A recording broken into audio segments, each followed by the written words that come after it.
또 100여 년 전쯤에 조선 시대에도 교회가 그다지 그렇게 환영받는 그런 공동체는 아니었을 겁니다.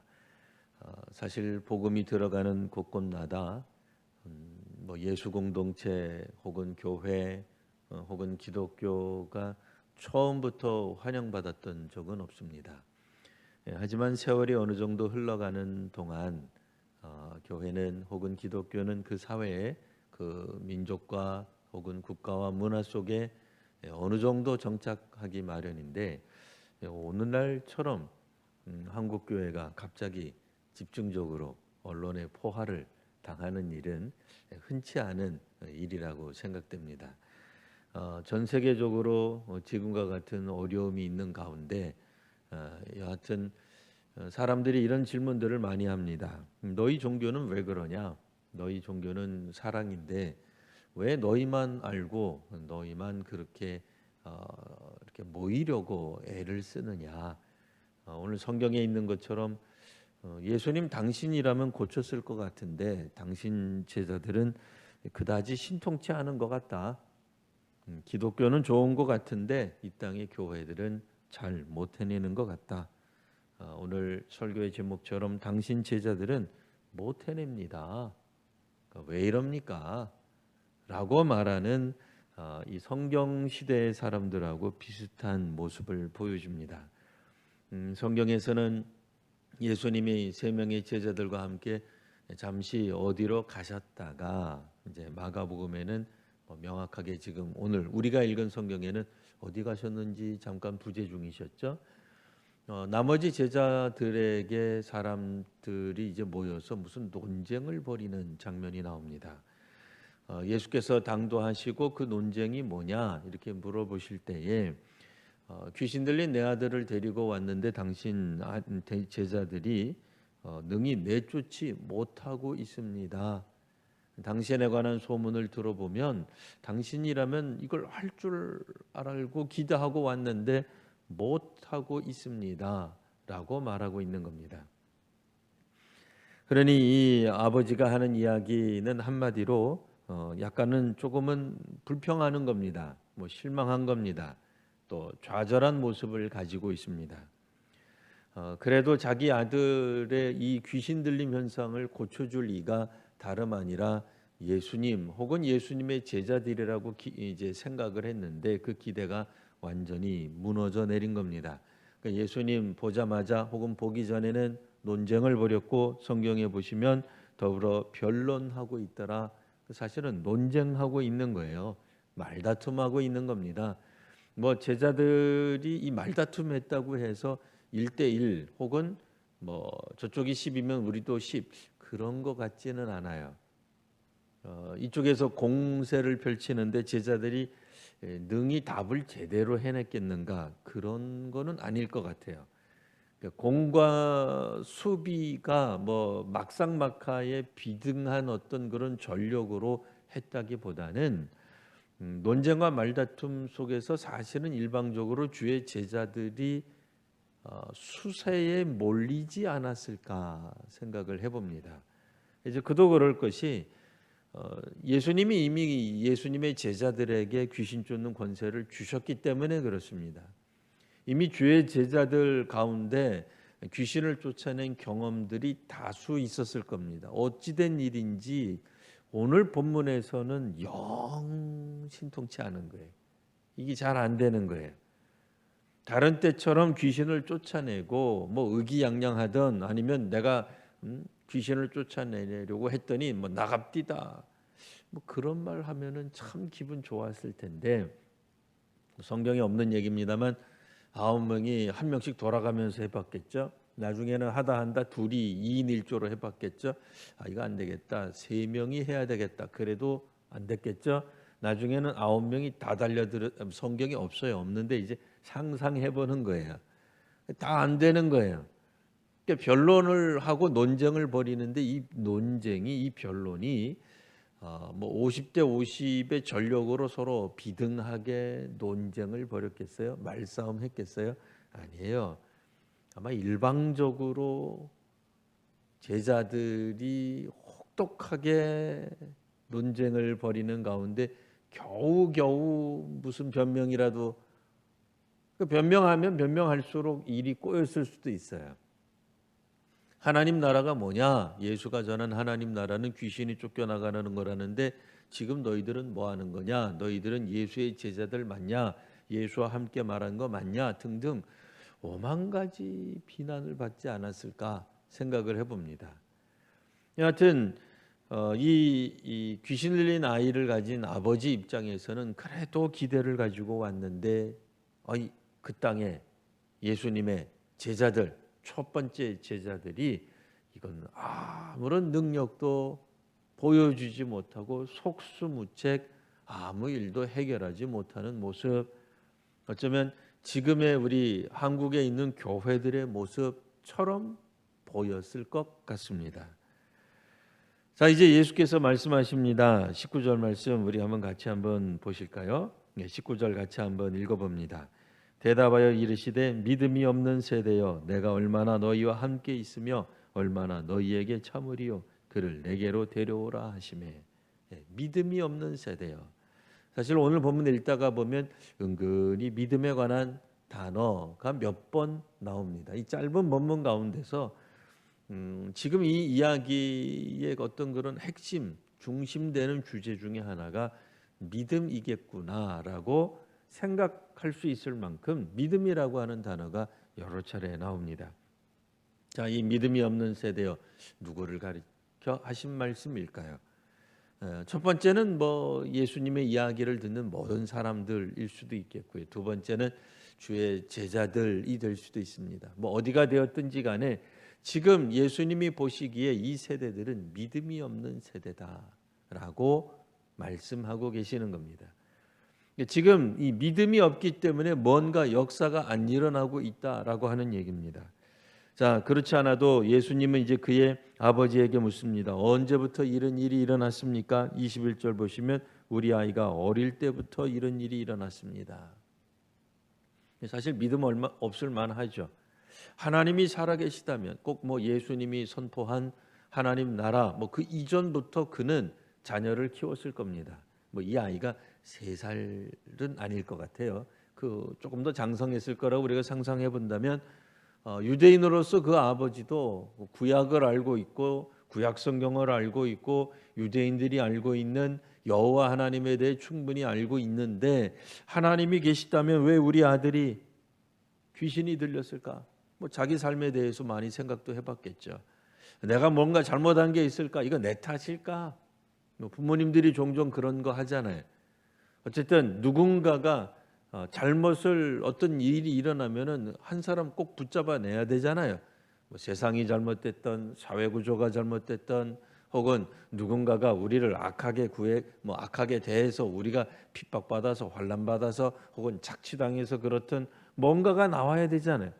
하다못해 내가 잘못했던, 우리 조상이 잘못했던, 우리 한국식으로 말하면 묘자리를 잘못 써서 그렇든, 또 이상하게 저를 쳐다보지 마시고, 저 목사 맞습니다. 뭔가가 잘못된 그 원인을 찾아야 해결을 해야 묘자리를 옮기던 부적을 쓰던 아니면 어디 이사를 가던 풍수지리에 따라서 어느 쪽 창문을 내던 아니면 머리맡을 어느 쪽으로 돌리던 아니면 누구의 개인의 어떤 부하의 혹은 다른 사람의 누가의 문제라면 그 문제를 처리해야 이게 해결이 될 것 같은데 종종 우리 무슨 생각해요? 하나님 살아계시다면, 하나님이 있다면 이런 일이 벌어지면 안 되잖아요. 이 어려서부터 됐으니 얼마나 좌절과 상실감이 크겠습니까?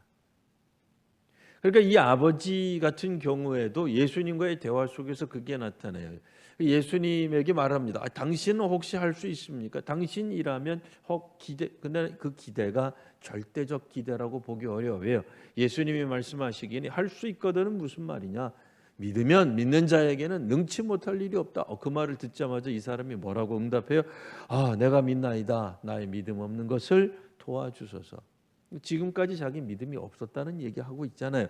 적어도 지금까지가 아니라 하더라도 예수님에 대해서 당신이라면 혹 고쳐줄 수 있겠습니까? 우리를 불쌍히 여겨서 좀 은혜를 베풀어 주세요라고 말하는 순간에도 그다지 절대적으로 신뢰하지 못한다는 얘기를, 혹은 하나님에 대해서조차 과거로부터 믿어오지 않았다는 이야기를, 무엇이 되었든지 간에 그 아버지도 사실은 믿음이 없어요. 못 고친 제자들도 믿음이 없지만 이 아버지도 사실은 믿음이 없습니다. 자, 그러니 이 믿음 없는 세대는 사실 이 귀신 들린 아이를 데리고 온 아버지에게도, 혹은 서기관들도 어느 정도 논쟁을 했겠죠. 됐다, 이때다. 그렇지 않아도 예수에 관계된 모든 사람들 꼴도 보기 싫었는데 마침 잘 됐다. 너희가 무슨 하나님 나라를 선포하는 사람들이냐? 너희들이 그동안 그렇게 잘해왔던 귀신 쫓는 거 한번 해봐라. 못하고 있잖아요. 어쩌면 이 서기관은 예수님 제자 편에서 당연히 변호해 주지 않았을 거예요. 더 신이 나서 성경을 가장 많이 아는 사람들이라고 알려져 있는 사람들이, 오늘날 우리들로 말하면 어쨌든 성경에 해박한 지식 가진 사람들이 나서서 예수님이 선포하는 하나님 나라의 허상, 허구 이런 것들을 신랄하게 비판했을지 모릅니다. 그들도 믿음 없기는 매한가지예요. 혹여 성경을 읽다가 우리 이런 본문이 있습니다. 23절 보시면 무슨 말이냐? 예수님이 하신 말씀, 할 수 있거든이 무슨 말이냐? 믿는 자에게는 능히 하지 못할 일이 없느니라. 믿으면 다 해낸다, 그런 얘기는 아닙니다. 믿기만 하면 모든 일이 다 만사형통한다, 그런 얘기는 아닙니다. 기본적으로 하나님 나라가 구현되고 실현되고 나타나고 역사하는 데 있어서 우리들의 필요한 것이 믿음이라고 하는 얘기예요. 적어도 마가복음에서 예수께서 말씀하시는 하나님 나라가 온다라고 했을 때에 하나님 나라를 대비하는 사람들의 특징이 뭐예요? 회개하는 데 있어요. 뭘 회개하라는 거예요? 하나님 나라 믿지 않으면 회개도 안 돼요. 자발적으로 회개하는 거예요. 회개한다고 하는 거, 믿음이 있어야 회개가 되는 거예요. 믿음이 없는데 무슨 수로 회개를 하겠어요? 그러니까 그런 측면에서 보면 이 믿음이 기본적으로 사역하는 사람들, 하나님 일을 하는 사람들, 예수를 믿는 사람들에게 반드시 필수 불가결하게 있어야 될 어떤 요소가 되는 겁니다. 그렇지 않아도 마지막에 예수님의 제자들이 와서 조용히 물어봅니다. 그 조용히 물어보는 장면 28절에 나오죠. 집에 들어가심에 제자들이 조용히 묻자오되, 저도 조용히 얘기해야 되겠죠. 우리는 어찌하여 능히 그 귀신을 쫓아내지 못하였나이까? 왜 예수님은 되는데 우리는 안 됩니까? 건방지게 이 스승님하고 그 얘기가 아니죠. 이미 예수님은 주의 제자들에게 귀신 쫓는 권능을 부여해 주셨어요. 다른 성경을 통해서도 보건대 이미 예수님의 제자들은 이미 이 장면 이전에 귀신 쫓아냈던 경험이 있는 거예요. 왜 선생님만 되고 왜 우리는 안 됩니까? 우리 약발은 3일밖에 안 갑니까? 그럼 이제 이런 질문도 돼요. 우리 본문 안에 그런 내용은 없어요. 상상력을 동원해서 읽으면 예수님이 우리에게 가르쳐 주신 능력, 우리에게 부여해 주신 능력은 꼭은 없지만 3일밖에 안 가는 겁니까? 일주일짜리입니까? 이렇게 되는 것도 되는 거예요. 예수님이 분명히 우리에게 가르쳐 주시고 우리에게 능력을 주셔서 길거리 나가서 전도도 하고 복음도 전하고 귀신도 쫓아냈는데 지금은 안 되는 거, 우리도 그런 생각 들 수 있잖아요. 우리도 가끔 그런 생각 하잖아요. 기도원에 가서 혹은 부흥회 때 혹은 성경 읽다가 은혜를 확 받아요. 소위 말하는 그 영적인 체험, 하나님 체험할 때 우리 그런 얘기 농담 삼아 하잖아요. 이게 며칠 갈까? 몇 달 갈까? 하나님 만나는 그 기쁨이 우리로 하여금 그리스도인 되게 하고 고백하고 하나님 나라를 위해 자기 십자가를 지겠다고 결단했는데 어떤 사람들은 일주일 만에 다시 옛날로 돌아가는 사람들도 있어요. 한 달 만에 돌아가는 사람들도 있고 한 1, 2년 만에 돌아가는 사람들도 있어요. 하나님이 우리에게 주시는 성령의 역사, 능력, 은혜가 일주일짜리, 한 달짜리, 1년 유효기간이 있는 거예요. 우리의 믿음이. 근데 이 주의 제자들도 사실 상당히 곤혹스러웠을 거예요. 자신들이 경험을 안 해봤으면 모르겠거니와 분명히 예수님이 귀신 쫓는 권능을 주시고 나가서 전도하라고 하셨을 때 이게 됐단 말이에요. 물론 만나는 모든 사람들이 예수 믿지를 하나님 나라를 믿진 않았을 거예요. 왜 그렇죠? 다른 성경을 통해서 보건대 하나님의 아들이신 예수님이 직접 이 땅에 오셔서 하나님 나라를 선포하는데도 안 믿는 사람이 있었잖아요. 그죠? 뭐 기도 많이 준비 안 해서 그런 게 아니에요. 한 달 동안 빡세게 기도하고 뭐 7일 동안 금식 기도 안 해서 예수님이 나가서 선포하니까 사람들이 바리새파 사람들이 사두개파 사람들이 제사장들이 뭐 안 믿고 그런 거 아니잖아요. 하나님의 아들이시라니까 예수님은 하나님 자신이신 거예요. 우리 성령으로 말하면 100% 성령 충만하신 예수님 보고 성령 충만하다 그러면 좀 이상한 표현입니다만 성령 충만하신 분 아니에요. 완벽하게 준비기도 다 끝내시고 선교 현장으로 나가신 분이잖아요. 하나님이 보내신 분이잖아요. 그런데도 안 믿는 예수님이 선포하는 복음을 안 받아줬어요. 그런 일도 있는 거예요. 그러니까 예수님 제자들이 생각할 때도 아마 그것 때문에 실족하진 않았을 것 같아요. 아니 뭐 예수님도 선포하다가 안 믿는 사람이 수두룩했는데 뭐 그까짓 거 뭐 우리가 나가서 선포하는데 뭐 모든 사람들이 믿겠느냐? 그렇죠. 그 말이 맞는 말이에요. 이 귀신 쫓는 문제는 쉽지 않았을 거예요. 왜냐하면 하나님 나라가 도래하는 능력이 나타나는 분명한 증거였단 말이에요. 오늘 우리로 말하면 뭐예요? 마땅히 교회는 뭐뭐뭐 해야 된다 뭐 그런 것들 있잖아요. 뭐 사회봉사 해야 된다, 사회복지적 어떤 거 해야 된다. 안 하면 막 뭐라 그럴 수 있잖아요. 뭐 선교적 교회를 대해서 그렇게 오해하는 사람들도 있어요. 그 사람들이 선교적 교회 한다 뭐 그러면 뭐 그렇게 하는데 그런 거 안 하면 왜 그런 거 안 하냐? 왜 너무나 분명하게 안 하는 어떤 것들이 있단 말이에요. 또 귀신을 쫓아내야 이게 능력이 있는 건데 하나님 나라가 증명이 되는 건데 안 쫓겨나는 거예요. 얼마나 심각했겠어요.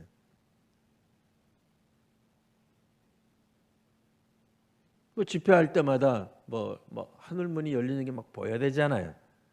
뭐 어떤 교회는 뭐 집회할 때마다 뭐 성령께서 역사하시는 뭐 향기가 난다는 교회도 있고, 기도할 때마다 막 환상을 보여줘야만 되는 그런 교회도 있고,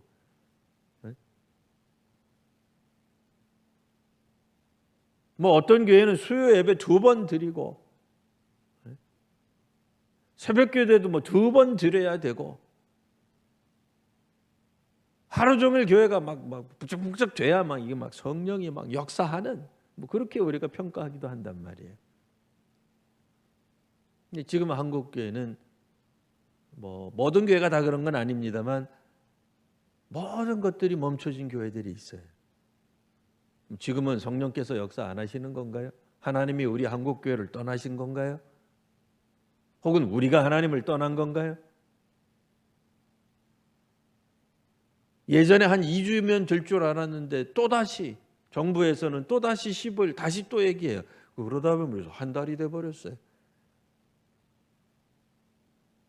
계약도 어느 분이 와서 이야기를 했어요. 3월 첫 주, 그다음에 한 주 더, 4월까지 가버렸네. 방송을 보니까 어떤 도지사가 말하기를 아예 그냥 이참에 9월 계약합시다. 그러면 우리는 9월이 되기까지 예배도 이제 못 드려야 돼요. 아니 혹 드리더라도 소위 말하는 이제 몇 가지들 있잖아요. 발열 체크하고 들어오실 때 손 세정하고 마스크 쓰고 2m 이상 떨어지고 식사 안 하고 뭐 등등 뭐 이런 것들을 철저하게 지키면서는 할 수 있지만 그게 아니라면은 8월까지도 소위 말하는 그 이전의 회중 예배, 현장 예배는 안 된다 그런 거 아니에요. 이게 언제까지 갈런지도 모른다 말입니다. 사실 중동 지역에 가서 중국에 가서 혹은 새로운 선교지에 가서 뭐 그것이 새로운 선교지가 해외뿐 아니라 국내도 마찬가지예요.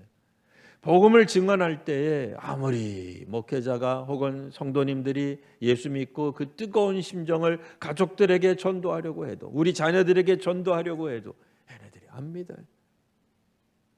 한 달, 2달 작정하고 6개월간 작정하고 1년간 태신자로 마음에 품고 수년을 아니 수십 년을 걸쳐서 기도하고 우리가 전도한다 하더라도 소위 말하는 전도의 열매가 안 맺히기도 한단 말이에요.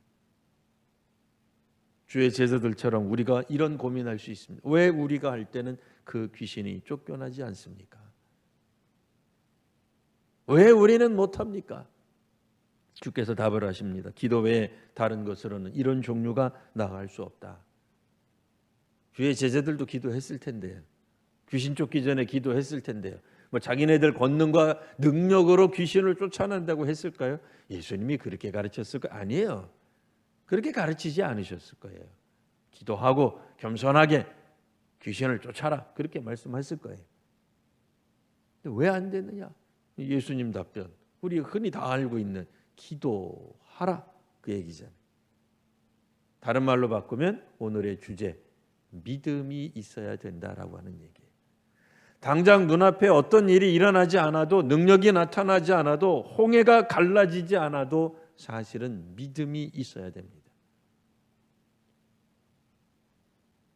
하나님이 오늘 우리와 함께 하시고 우리 한국교회와 함께 하시며 우리 교회와 이 민족과 이 세계를 운행하시는 분은 여전히 하나님 한 분이심을 믿는 믿음이 있어야 됩니다.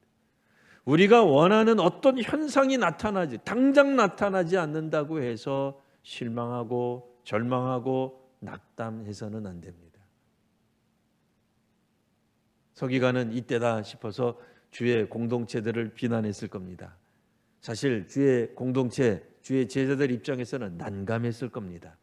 그들이 그 이전에 보여줬던 아니 어쩌면 지난주 어저께까지도 보여줬던 능력이 오늘은 안 나타나는 거예요. 얼마나 당황스럽겠어요.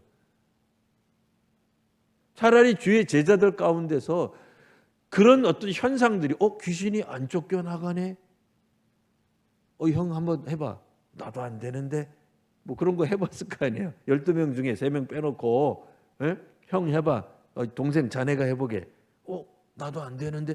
차라리 이 현상이 일주일 전부터 한 달 전부터 일어났더라면 귀신 들린 아이를 데리고 온 부모가 있어도 우리 못합니다. 우리 선생님 오실 때까지 기다리죠. 어쩌면 베드로 형님은 할 수 있을지 몰라요. 그러고 안 했을 거 아니에요.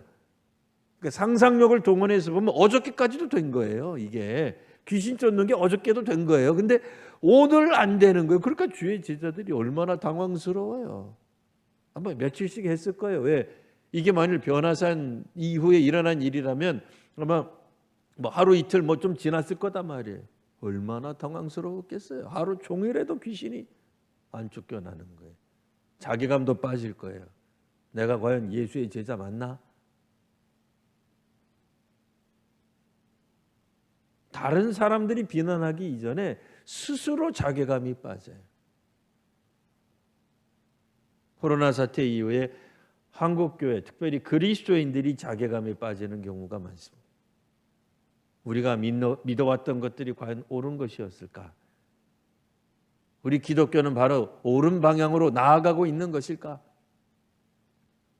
주의 제자들처럼 어쩌면 경우에 따라서는 귀신 들린 아이를 가진 부모와 같은 심정으로 낙담하고 절망하고 혹은 서기관들처럼 기존에 있었던 교회들을 향해 엄청나게 너희들은 성경 잘못 해석하고 있다.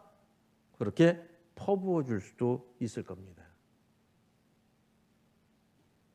예수님이 나타나 그 문제를 해결하시며 우리들에게 말씀하십니다. 우리는 왜 안 됩니까? 우리는 왜 안 됐습니까? 기도를 해야 된다. 믿음이 있어야 된다라는 말입니다. 믿음을 끝까지 갖는 일이 필요합니다. 혹 우리가 지금 겪고 있는 환난이 고통이 혹은 우리의 힘듦이 비록 우리를 너무나 힘들게 하고 고통스럽게 한다 할지라도 주께서 사랑하시는 성도 여러분 믿음을 끝까지 가지십시오. 견디어 내십시오. 주께서 우리와 함께 하십니다. 기도하겠습니다.